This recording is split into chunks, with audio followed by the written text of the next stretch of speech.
Today on the Changeville podcast, we're talking to Patrick Griffin of Trapdoor Social. Trapdoor Social works tirelessly to combine their powerful alternative sound with their advocacy for social change. Over the past few years, this combination has taken the form of donating a much-needed $7,000 to Mesa Ridge High School's band program, as well as donating to Kids Cancer Connection.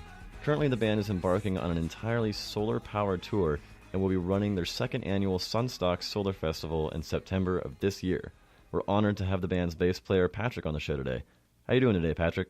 Pretty good, man. Pretty good. I have a 2-week break before I go on tour again, so I'm just trying to kind of get my life back together, do some laundry, hang out with some people, some family, and I've been away from home pretty much for like 3 months, with just like a couple days off, and the summer is looking pretty big too. Like, word's getting out about the solar stuff, so people are wanting to hire us, and we're out on the road a lot. It's pretty exciting. Yeah, that's awesome. How long are you guys going to be on tour, do you think? We will be gone all of June. We'll be home all of July, and then we're going to leave again in August. So it's a little hard to tell because we're trying to make a new album, so we're definitely carving some time out for that, like in July. But generally speaking, a lot of people want us out on the road, so we're just going to keep doing it, It's what we do. We love bringing solar power to the people, and we love traveling, and we now have all these kind of established places all over the country where we can go do these shows. So we're just going to keep doing it, Yeah, that's awesome. And and obviously that's a big part of what we were hoping to talk to you about today. Could you tell us a little bit about sort of where the idea came from and maybe like what the process was like for making that happen? Sure. So two of the guys in my band, Trapdoor Social, the two founding members, Merritt and Skylar, they met in Pomona College studying environmental science. And so they started the project to be kind of like a joint, like half band, music project, half some sort of like activism or, giving back to the community type project. And eventually they met me and some other great dudes, and we all were passionate about the same type of music and the same goals, and we started working together. And it started off, a little smaller, like we would do some fundraisers and sell our records to raise money to build solar panels for nonprofits in our area. So it was always our activism is almost always somewhat themed with environmentalism, and it's just something that we were all passionate about. And Skylar and Merritt actually have training and college degrees in environmental science. So we were definitely linked with some great solar organizations like Grid Alternatives and the Sierra Club. And so we do a lot of events with them, and we've been working with them for a while. And we did two different fundraisers. One of them was to build solar panels on top of a nonprofit in Los Angeles called Homeboy Industries. We did that a few years back with one of our EPs we were releasing. And that just became one of our favorite ways to kind of do a fundraiser, because when you build solar panels for a nonprofit organization, it's not like a one-time donation. Those panels will stay there, and they'll generate electricity for the nonprofit organization, and that will bring down their energy costs like permanently, which is always going to be more money that's going to be able to go back to the fund foundation every month, and it's just good for the environment, to have these solar panels in as many places as we possibly can. So that's kind of growing and growing. We did a solar-powered festival called Sunstock here in LA last June. It was our biggest yet. We had a couple thousand people, and we were able to raise enough money to put solar panels on a nonprofit called Kids Cancer Connection. And the whole festival was completely nonprofit. Like all the ticket sales and everything went to go to the fundraiser. And we were able to do a lot of great things, like bring on some other organizations that set up booths, and we wanted to teach people about zero waste.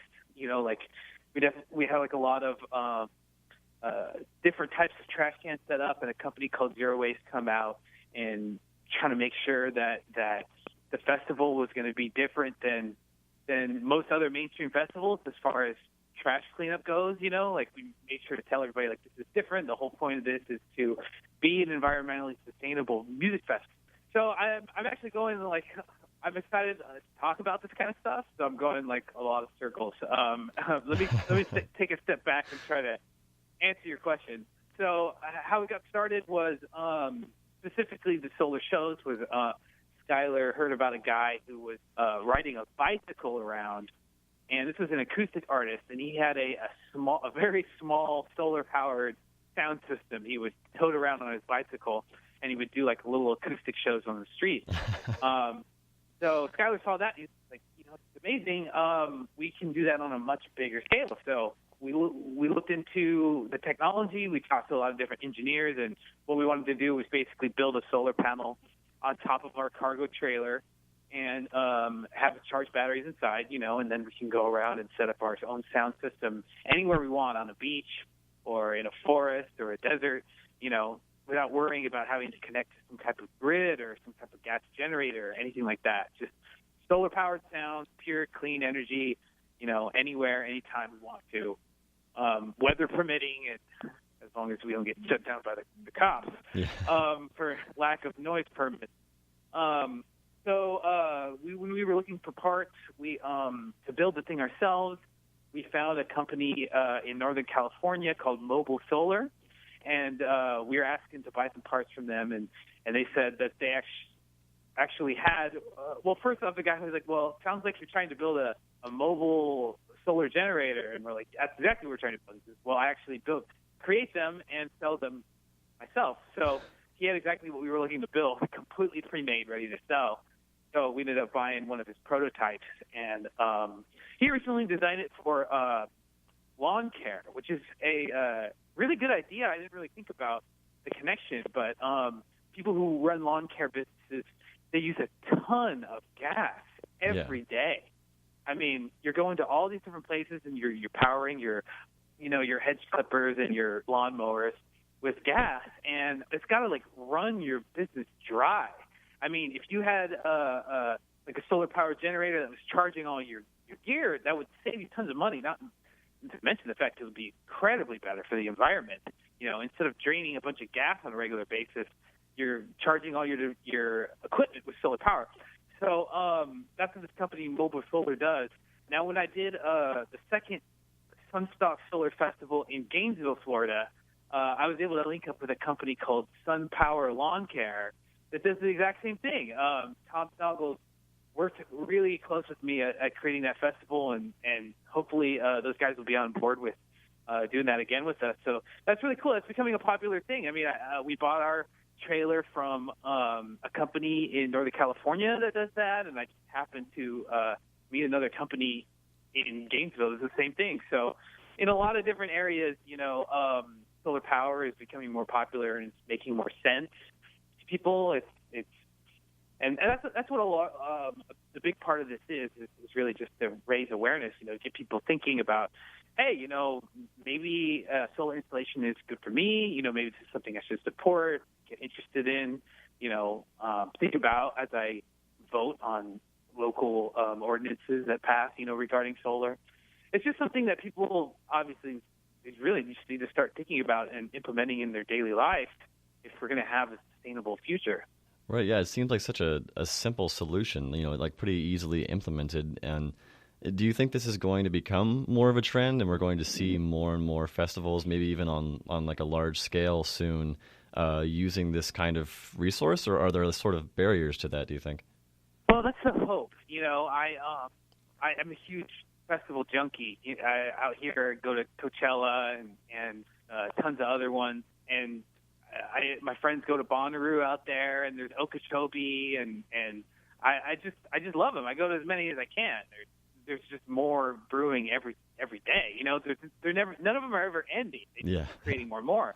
But every time I go to one, it's just like a sea of plastic bottles on the floor after every festival, and it's like it just kind of like breaks my heart to think, you're going to collectively get thousands of people together, and enjoy this music experience, and you're losing a whole opportunity there, just by making the whole thing like be a complete negative carbon footprint.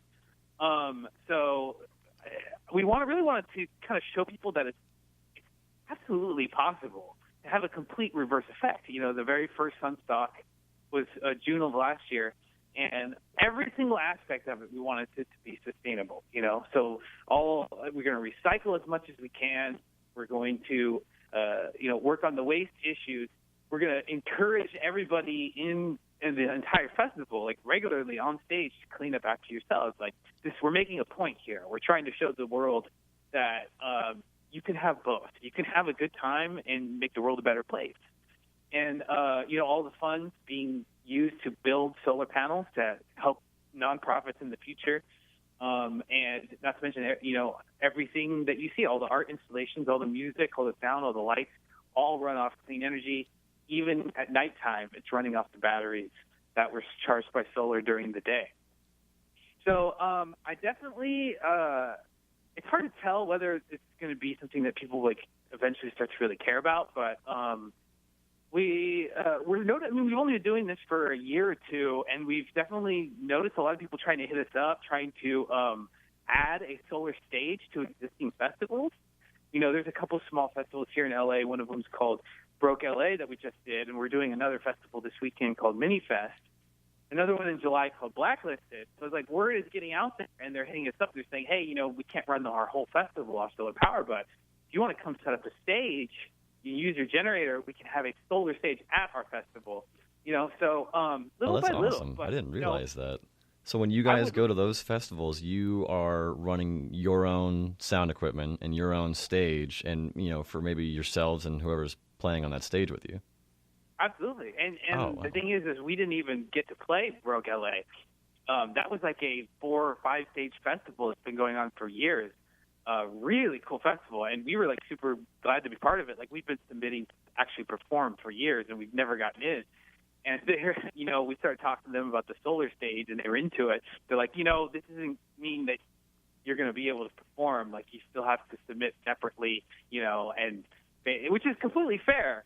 And of course, we didn't get in as performers, but we came in, we set up, and we ran the solar stage. So that's really cool because it means that it's just this other side of the band.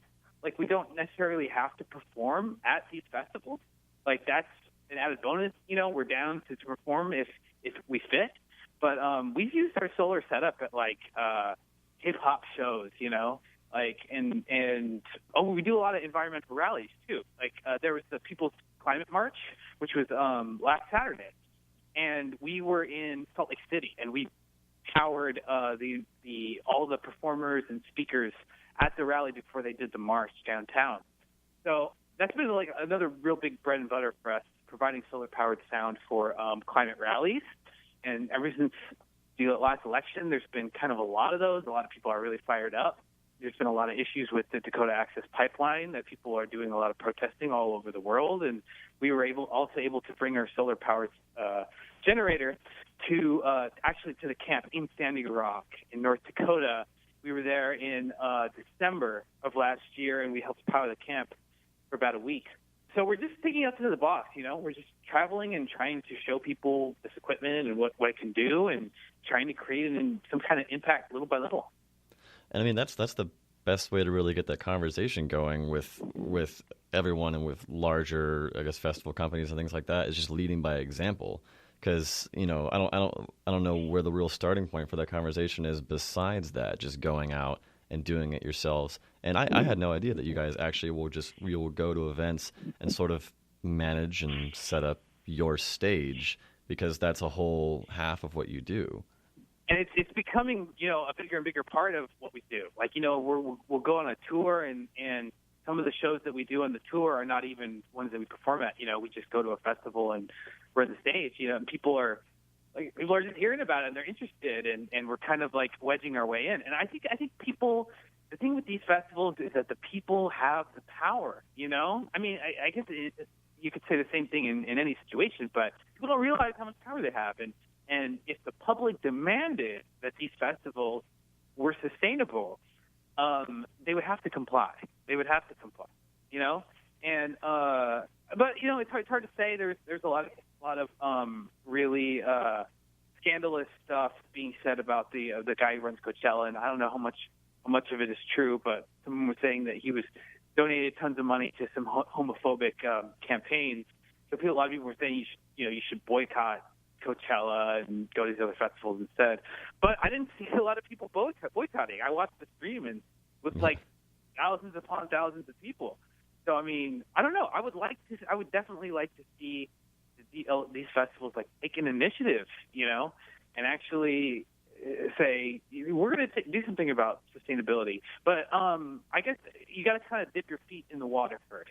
And so if we're doing all these little kind of smaller, medium-sized festivals where we add a solar-powered stage, and that seems to be going well, and people seem to be really interested in our end of the stage, not just because of the music, but because we happen to have the solar power, it's just going to show everybody and be like, oh, hey, look at what these people are gravitating towards. What do they care about? How can we make that happen at our festival? And I'm just hoping for a domino effect. Once one of these major festivals, once one of them does it and it works out well, the rest of them will be like, oh, we can't be the only one that's not doing it, And then eventually one of them will be the first 100% solar-powered festival instead of just one little stage. I don't know. There's many possibilities. I like to think positively, and we'll just keep working and see what happens. What do you think is keeping the larger companies from switching over now? Is it sort of the initial cost of making those changes, or what do you think it is? Oh, definitely. I mean, there's just there's no need yet. Like I said, they have control over the demand. All they have to do is make sure that their event isn't as a disaster like Fire Festival is, and then it doesn't really matter. It's all about pleasing the public, up to the point where you're not going to get like a lawsuit or you're not going to lose any money, and then it doesn't matter, Like if you want to have a bunch of drinking fountain stations, where people can refill their water, which is like super important for these festivals, you got to have plenty of them that people can do it. I mean, it's also a money issue. If you're selling these plastic bottles, and you're selling them for like $10 a piece at a music festival, and people are thirsty. I mean, a lot of these festivals are like out in the desert, and you're going crazy and dancing all day. You need to hydrate. So you want to walk over to where the refillable bottle station is and wait in line for, 30 minutes, lose your spot at the festival. You just want to buy a bottle of water for $10 from the vendor right there. People are going to buy it. And the festival makes more money that way. They make more money. So it's hard to compel them necessarily to be sustainable when it's not really like financially feasible. They want to ride the wave, and they want to milk this as much as they can until the public's like really demanding it, or unless one of these festivals just steps up and goes, you know what? Like, I don't care if the people want it or not. This is right. This is how you should be running everything, because it's a complete disaster. Like I said, after I go to these festivals and after it's over, I just see so much wasted plastic. And what for? Just because the people at the top want to make some extra money, So having like a really large, comfortable amount of refillable water stations, and kind of promoting to the public to use refillable water devices instead of disposable plastic water bottles. That's just like one step. But running an entire stage or your entire festival off solar power instead of gas power, I mean, that would be a massive. And it helps with sound quality too. Coming from somebody with like a sound engineering background, it's kind of a nightmare to mix a stage that has to be loud enough to go over a gas generator. Gas generators are loud. Yeah. Solar power, completely silent, clean, burning energy. It's beautiful. I love working with it every day. So I guess with these companies, it's sort of, you were saying that they base what they do off of satisfying the public, which are their consumers. So it sort of has to get to the point of awareness to where the public isn't satisfied unless they are green. Yeah, and that's going to be really tricky, because there are so many things that a festival can do and not lose its audience. All you got to do is have a killer lineup, really. But I think maybe this what happened recently with Fire Festival has kind of awakened people and go, okay, you can't just make a festival and make a bunch of money, and do it any way you want. Like, if you don't do it right, people are gonna sue you, So you have to care you have to start caring about, what's best for the festival and what's best for the attendees. Right. So we'll see. Hopefully things will start to go in the right direction after a while. But I don't know. The people just have to feel like they have to make it known that caring about the world is cool. I know it doesn't sound cool when sounds like I'm going to one of those high school assemblies trying to pep people up. It's like, it's cool to care about the world. But it's cool to give a shit. It's cool to care. Yeah. And let's make that known. And if you want to be a cool festival, then you gotta you gotta do what we believe in as a consumer. And you guys have always been so good about using your position as popular musicians in the community to spread messages like that and to encourage people to care. So what do you think is the musicians, or I guess, just the artists' role in their community? Is it sort of their responsibility to use that platform in the way that you guys have? Well, that's definitely the philosophical question. Is if you have influence as an artist, is that a responsibility? And nothing against those people, that say, "Oh, I never meant to be a role model" or whatever. I'm just doing my thing. But I think personally, I look at it as a responsibility, definitely. And we're small potatoes.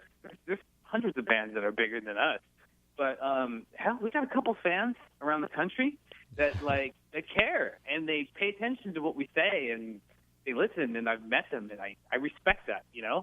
I respect that there's people who listen to our lyrics and are moved by it and they want to live their life in a positive way after being connected to our music. And I see that as a responsibility. I care about that. I don't want to let anyone down. And if people are listening to what I have to say, and I know that they're listening, it makes me want to make sure what I'm saying is really important and makes me want to think about the types of things that I say too and what we do with our platform. So it's kind of creating this motivational, cycle of influence effect with us. And as you listen to our music, we're definitely getting a little bit more mature as we progress. And we're starting to care a little bit more about our platform and how important it is to use your art to try to make the world a better place if you can, or influence people to be better people.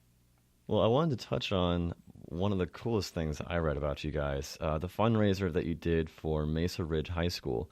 So how did that connection come about, and what was it like playing with them and, delivering that news to that school? Oh, yeah, that was definitely one of the most incredible experiences of my life, for sure. So what we did was we were passing through Colorado on tour, and we didn't have a show in Colorado Springs at the time, but there's whenever we hear a radio station that plays our stuff, we get all excited and we try to meet them. And so we'll do like a station visit, and we did a station visit, and there's a really great station in Colorado Springs called RXP, and they've just been real great supporters of us since the very beginning. And one of the DJs has a kid who is starting his first day at band camp.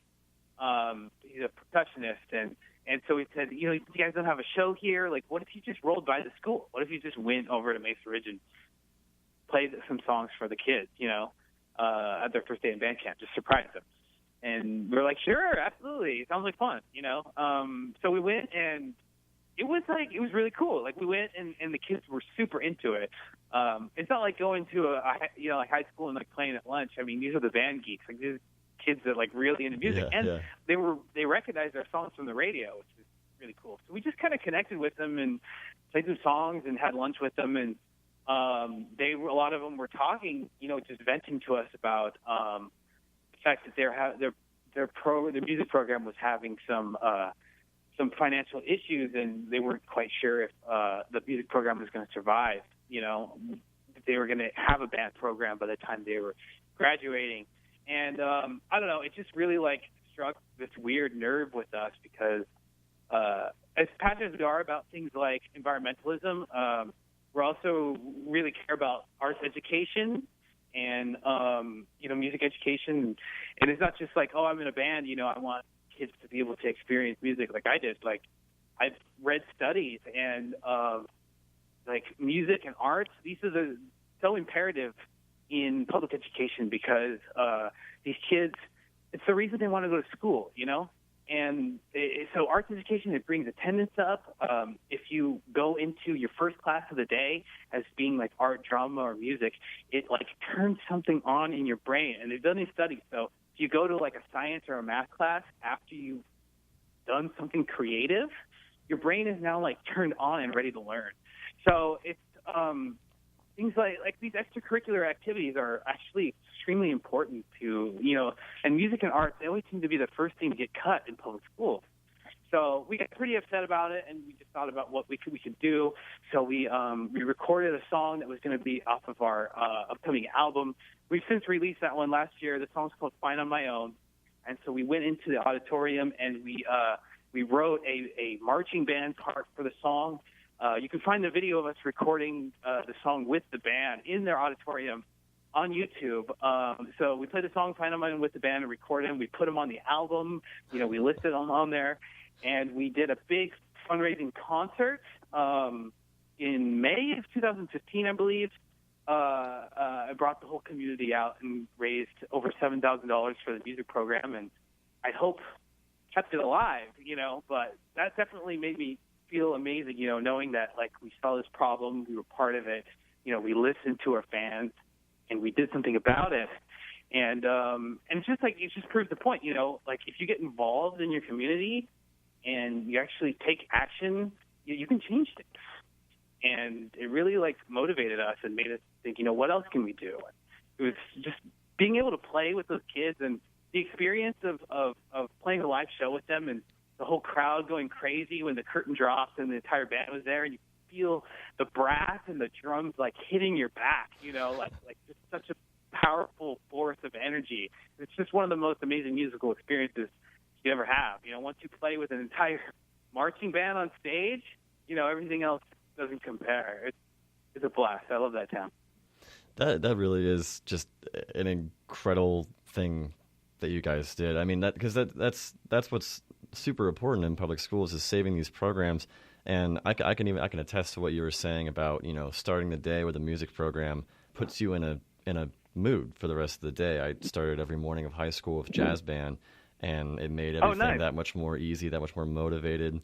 And and I was in a school too that struggled a little bit with budgeting, and I remember there were talks about the arts programs, and being someone, being a band geek, that was such a frustrating thing because, it's tough to describe to someone just what that does. I mean, I'm sure you guys all started at very early ages too. Like, were you young when you started playing and singing? I definitely was lucky enough to have a music program in my elementary school. So I started off doing band too. I played trumpet and I was in the choir. But what did you play when you were in band? I played a saxophone and marching band and guitar and jazz band. Nice. Yeah, and I mean, for some people they just do it, but for me it was like it just kind of woke me up, It gave me like this special feeling. I connected to it immediately. So, and a couple of other guys in Trapdoor Social were in band growing up too. So it definitely like hit our heartstrings a bit to hear these kids care so much about it, and just be uncertain about that future. I just read so many interesting things about the connection psychologically between arts education and how you can excel in not just math and science, but things like your moods and your behaviors. Kids, they won't get suspended or get detention or act out as much. It's this whole creative outlet. It's so important to have it when you're growing up, and it's tough when people keep pulling money out of education. But that's the thing with our political climate is everything's grassroots now. It's hard to have faith in your government to take care of these things. You have to just get your hands dirty and go in there and get involved yourself. We always, everything that we do, we want to see other bands do it too. We want to see other solar bands going around. We want to see other bands just hit up their local public, elementary and high school and just go into band class. Hit up if you're listening to this right now and you're in a band, hit up the band director at your local high school. Just say, hey, I'm in a rock band. Can we come and just jam out with the kids? like, and talk to them about growing up and being a musician, or just seeing or if you could organize a concert or raise money to go to your local elementary school arts and music program. All this little stuff adds up. It really does, and it makes you feel good. It's totally worth it. Once you inspire people, you get addicted to it. It's a good addiction to have. It makes me want to call my my high school band director now. Yeah, just talk to them. Just be like, hey, what's going on? Are you guys getting all the funding you need? Like, could we do some type of fundraiser for you guys? Like, do you have any shows coming up? Maybe I can help you advertise it. And we just create a campaign to get like a bunch of random people to go see your local high school jazz band, recital. Why not? Like, yeah. we had the when we played that show in Colorado Springs, we got 2 other local rock bands to come and open up the show. And the very first band was actually the high school jazz band. We're like, why don't we have the high school jazz band open up the show, and then we'll have the rock bands come out, and then we'll introduce the entire marching band to play "Find on My Own" with us at the end of the show. That's the finale. But the jazz band, they killed. I mean, this kid comes up to me after the show and he wants me to sign his bass. And I'm like, are you kidding? Like, I saw you were ripping that thing. You were way better than I was. You're the opening band. I mean, this kid could really play. He was like 13 years old. So it just blows you away, Like, I never thought I was going to find myself at a high school jazz band recital in Colorado Springs, and I found myself there, and I was just like, this is great. These kids are really good. Like, I'm having a good time just enjoying this. Just so many wonderful things that you guys have been able to accomplish over the past couple of years. What's next? So we've done Sunstock solar-powered concerts all over the country now, but LA is where we're based. So we have a lot more connections here. Like, for instance, there's a lot of solar companies here that have generators like us, so we can combine with them and have like an even bigger stage and an even bigger sound system, and have like a lot of different solar-powered generators. As opposed to when we did one in Gainesville, we just had our own solar-powered generator. But we're starting to create, a system and with many different moving parts. Like, we connected with SunPower Lawn Care, and they have mobile generators too, so we have potential to grow in Gainesville. But Los Angeles is the big one, so we definitely want to keep that one going every year. We had over 2,000 at the one in June last year, so we gave ourselves a little bit more than a year to kind of figure out what went wrong and what was right with the last one and try to make this one even better. So in Los Angeles in September, don't have an exact day yet, will be the big LA Sunstock. And but we have a lot of solar powered shows coming up. In June, we're going to be going all the way up to Syracuse, New York. We're going to be doing a solar festival down in Charlotte, North Carolina. We're going to hit Knoxville, Tennessee on the way there, and everything in between. Next week I'm going all the way up to Oregon and Washington and Vancouver, and then back down again. So I think we're just going into this cycle of recording music, releasing it, and then touring and doing as many solar shows as we can, and trying to raise money for some good projects along the way, which is awesome that we're just gotten in the cycle of it. So in July, we're going to be recording some new music, which I'm really excited about. We got to get some stuff out there. Generally, we have a release every 2 years or so. So as much fun as I'm having traveling the world right now, putting on these solar events, like, we're going to start losing our relevance unless we put out some new music eventually. So we got to take a little bit of a break to do that, which will be nice. But we're going to be going out to Colorado, solar powering a festival called Manipalooza in Castle Rock in August, and I'm sure that's going to develop into a tour. And hell, I'd like to see a lot more events all over the country, all throughout 2017. So we've pretty much kept winter and fall open on our schedules, and we'll just see who hits us up and says, hey, you want to come out here and play a show? Colleges have been great. We love going out to colleges. We started doing more high schools too. Just anyone who will have us. There's a great company here in LA called Local Roots. They take shipping containers and they turn them into hydroponic grow factories for greens that they sell at like farmers markets and stuff. A really cool, sustainable company. And so we just went out and we did a little solar powered show for them too, during one of their company parties. Anything we can do to kind of help educate, kind of bring the community together with environmental clubs, organizations, solar businesses, and just get anybody excited about it. Just get like anybody excited about defending the earth in your own community. Every community has its own sustainability and environmental issues, and you live in this community. Get involved, look it up. I want to see if we can get you guys to come play on campus at UF now. I would love to. That's one thing that we get to do, and I think we've been doing it at Swamp Head just because they were the first place that it was cool. Like when you go into a town and you've never done it in that town before, and you start hitting people up, hey, can we come do a solar powered concert? They're like, what are you talking about? Have you ever done this before? Yeah. People always have a lot of questions, but you take some convincing. But once you've already kind of established yourself, you've done a couple, then everyone's like, okay, these guys are legit. They're the real deal. They know what they're doing. Maybe let's let them play there. So I'd love shows all over Gainesville. I lived there for 7 years. I went to Santa Fe College. I'd love to play a show there too. Really, really beautiful campuses, a great music scene, a lot of people who care about environmental issues in Gainesville. And my brother and my dad live there. I can't wait to come back. Oh, that's awesome. Yeah, I'm curious, by the way. So is Mini Fest, is that something that's an extension of Fest Gainesville? No, that's actually Mini Fest is in Los Angeles, and it's happening this Saturday. I haven't worked that one before, but it's another festival that is introducing a solar-powered stage for the first time. Okay, cool. So we're really excited about it. We're doing another one in LA called Blacklisted in July. So I think once we did Broke LA and a couple other things, word's starting to get out, and all these little festivals like, hey, let's get a solar-powered stage. Let's set up Trapdoor Social and see if they want to come set it up. And, we're super excited about it. We love what we do. It's great. That's awesome. We almost never turn anybody down. Hey, you want to come set up a solar stage? Sounds great. We'll come do it. Yeah. I mean, that's awesome that it's becoming, this popular thing. That, more and more people are doing it. Let's see. So I have 2 more questions for you before we wrap things up. This first one is generally pretty hard for guests, but we'll see. What one song do you think everyone needs to hear, and why?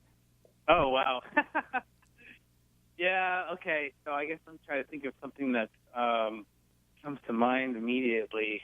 Wow, music's a tricky thing. Okay. I know what to say, because this is I'll give a shout out to a local Los Angeles band called the Fuzzy Crystals.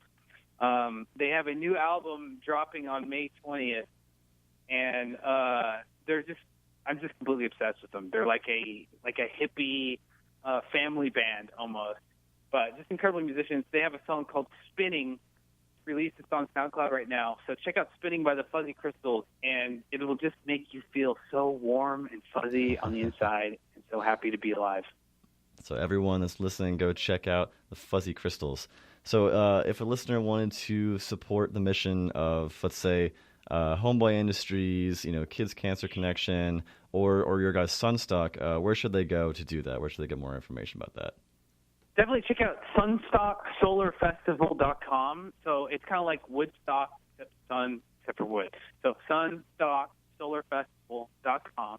And we have a pretty interesting intro video that kind of explains what we do. So if anybody anywhere wants to put on a solar-powered show and want us to come help, you can see kind of what it looks like and what the process is by watching the video on our website and just reading about it. And feel free to contact us and say, hey, I want to get involved. I want to look how I can do this in my own community. But I would also look for specific nonprofits and environmental organizations in your own area. I don't know how wide of a geographical net you have with your listeners. But Homeboy Industries is local to Los Angeles. So is Kids Cancer Connection. But there are many organizations that have chapters all over the country. One of them is that we work with a lot is called the Sierra Club. So I would definitely look into the Sierra Club and look where your closest chapter is, and tell them you want to get involved. You want to learn how regular people can get involved, and just go on Facebook and type in environmental in your search engine, and then look locally, and then you'd be surprised, because I hit up all these different organizations when I book shows that I'm trying to promote, and I'm trying to look for partners, because part of what we do is to kind of introduce people in the community to the environmental clubs and solar organizations and businesses in their area. So I'll just do a Google search in your area of anybody who is working in your community to get political about saving the environment. And they all need help. Even if you're just promoting them, just get involved. It's fun. Great. You'll love it. Feels good. Well, awesome. Do you have any last thoughts for our listeners? Well, thank you for listening. Thank you for caring, and thank you for getting more involved. Just take, every morning you wake up and you read the news and it feels different than it used to a year ago. It feels darker. There's so much bad news out there, but just take it as a positive thing. Realize that the veil is gone. Nobody is going to protect anything except for you. And if you want to make the world a better place, you have to just join hand in hand with your neighbors and get together and do something about it. And because we can do anything when we're organized. As long as we're all on the same page and we're all organized and we're all ready to work, we can change everything for the better in a second. So get organized. Make some new friends in the environmental community, wherever you live. That's your project. Well, Patrick, it's been awesome talking to you. I'm really excited, to hear some new Trapdoor Social soon, and hopefully to see you guys soon. So thanks so much for coming on the show, man. Well, thank you for what you guys do. I've been super happy to be involved with Changeville and have you guys as a partner in any future endeavors. And I think the podcast is also a really great idea. I'll do the best I can to promote it. And thanks for just taking action, Yeah, absolutely, man. All right, you take care. All right, you too. See you later. Thank you so much to our guest, Patrick Griffin of Trapdoor Social. We'll be back in a couple of weeks with another episode of the Changeville podcast. Until then, check out our website or Facebook page and be on the lookout for Changeville news. Until next time, this is Matt, signing out.